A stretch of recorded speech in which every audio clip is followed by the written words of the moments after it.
And as our roundtable takes their seats, a look at some of those other moments each candidate would prefer to forget. It's not surprising then that they get bitter and they cling to guns or religion or antipathy towards people who aren't like them. It also means that if you don't like what they do, you can fire them.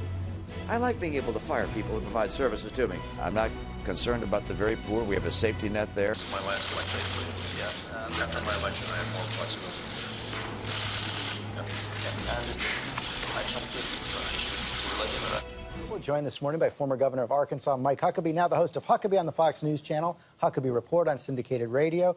Also former governor of Pennsylvania, Ed Rendell, got a great new book out called, I guess I can say this on television, Nation of Wusses, making a lot of waves with that. And Coulter syndicated columnist Van Jones, former Obama advisor, now the head of Rebuild the Dream. Welcome to all of you. And Governor Huckabee, let me begin with you. You heard David Axelrod there saying no one's going to remember this week in October. Is he right? No, because the Republicans in the Romney campaign will make sure they remember this week. That's part of what a campaign is all about. And Obama's statement was so just crystal clear. The private sector is fine. I can see that on a loop in a commercial. The private sector is fine. The private sector is fine. And then showing pictures of closed factories and people standing in unemployment lines. If the economy is still this bad in October, you'll hear that statement over and over. Well, I mean, unfortunately, we have Romney who said stuff like that and much worse. I mean, Romney, I think, had 4 or 5 statements just like that. So we will hear that over 8 or 9. 8 or 9. I mean, so if you want to play that game, we can play that game for a very long time. I mean, this has been a tough week, but I'm glad that the alarm bells are ringing in June and not in November. I think a lot of Democrats, kind of were looking at the Republican primary, kind of look like the Three Stooges. They say, we don't have to take these guys that seriously. People are wide awake now. Post-Wisconsin, people say, look, these guys are serious. They know how to fight. They can raise a bunch of money. And I think what you're going to see now is a big wake-up call for progressives, and people can get in this fight. And the Romney campaign did show some skill this week, and they certainly raised a lot of money in May. Yes, they did. And contra the governor, I do not think Romney has made it as big a blooper as this. I mean, the ones you just played, for example, I'm saying I like being able to fire people who work for me. He's talking you don't about. Think that's a blooper? No, you do not book hotels through Expedia if you think that's not a blooper. You want to be the one holding the credit card for someone providing a service for you, because otherwise it's a ripoff. Your money gets taken and you have no recourse. But as for Van's point about how this will go away and the economy could pick up. No, the economy can't pick up because of what David Axelrod said in answer to you. Instantly, he goes back to the public sector workers, and that's whom we need to be bucking up here. Did they not notice what just happened in Wisconsin? The country is enraged at public sector workers, and he's talking about how we need to buck up the public school teachers. Well, I think you should have talked about the entire Obama jobs plan, because it is a good plan. Infrastructure, everyone knows. Even Republicans tell me after this election's over, we'll do something. Do all of it. Right. Infrastructure produces 25,000 jobs for every $1 billion of spending. They're American jobs. They're well-paid. We ought to have an infrastructure program. We ought to have it in October when the president proposed it. He's proposing tax cuts for small businesses who hire. These are Republican ideas, and they won't do it because they're interested in winning the election. They're not interested in making this country. But why didn't Obama do it his first year? But he's not talking about jobs for infrastructure. He's talking about jobs for teachers, firemen, and police officers. No, Axelrod was. The president made infrastructure his #1. But he's also the president is talking. Because he had $1 trillion. Wait a second, hold on one second. I'll ask the governor about this. What is wrong with the jobs for teachers, firemen, and police? Exactly. If you look at, I can tell you, there's nothing wrong with it. My dad was a fireman. I love fireman jobs. But here's what you need. You need enough firemen to put out the fires. You don't arbitrarily go hire firemen, policemen, or teachers unless you have more kids in school. And what we need to be talking about is not hiring more teachers, but hiring better teachers and getting rid of the ones that don't teach. When 50% of the kids in Chicago, where Obama's campaign headquarters is located, aren't even graduating, we need to be talking about improving education, not just increasing the number of public employees who in Chicago get $100,000 a year in salary and benefits. Well, look, first of all, maybe I was raised wrong. I never heard of this threat to America called public employees. In my neighborhood, we called them teachers, we called them firefighters, we called them cops, we called them nurses, and we were taught to look up to them and to respect them.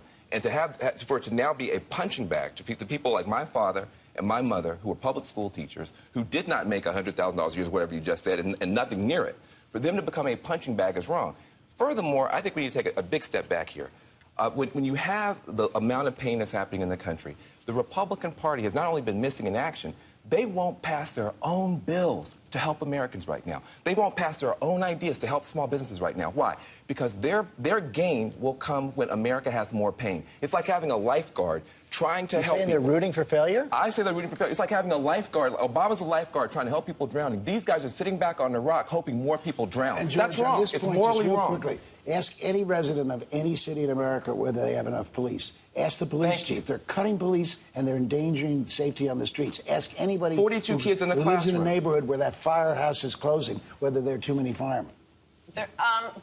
First of all, this is not what the Obama administration wants to do. All this infrastructure. Why didn't they do it when they had $1 trillion jobs bill the first year? We kept hearing about bridges being built. We got $1 billion in Pennsylvania. Then it all goes to the public school teachers and the other public sector workers. The problem with government workers is it isn't creating a job. I mean, it's worse than creating no jobs because the taxpayer is paying for it. They're jobs you don't want done. They're being paid more than the taxpayers who are paying their salaries with better benefits and huge pensions.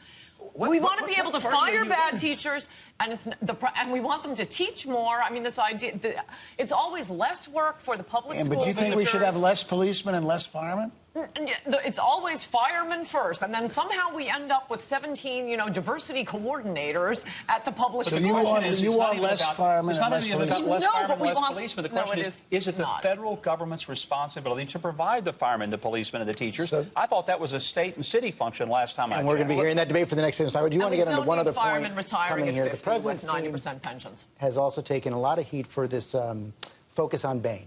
Mitt Romney's background in Bain, but his allies are insisting that this argument is working. They're citing focus group and polling advice, and his PAC allied with him, the Priorities USA, is putting out a new ad today. I want you to take a look at this. Romney and Bain Capital shut this place down.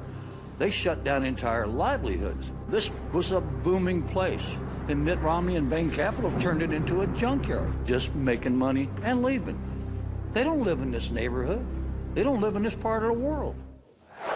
Now, Governor Rendell, you've had some differences with the Obama campaign over this emphasis, but doesn't that argument work in your state, Pennsylvania? Yeah, there's nothing wrong with that commercial. The first commercial where someone called Governor Romney a vampire, I disagree strongly with that. I think that's the type of rhetoric. We've got to get out of politics if we're going to survive as a country and be in a position to ever get anything done. But yes, Bain Capital is fair game. Governor Romney has said his experience at Bain is why he's going to be able to create jobs. It is worthy of a thorough examination. Did Bain, on balance, create net jobs? Governor Romney's been all over the place. When he ran against Ted Kennedy, he said 10,000 jobs. When he ran against Rick Santorum, 100,000 jobs. Now his campaigns, George says, tens of thousands of jobs. Let's take a look at that and let's see. You made similar arguments against Governor Romney 4 years ago. Well, no, I never attacked his record at Bain Capital. I wouldn't do it now.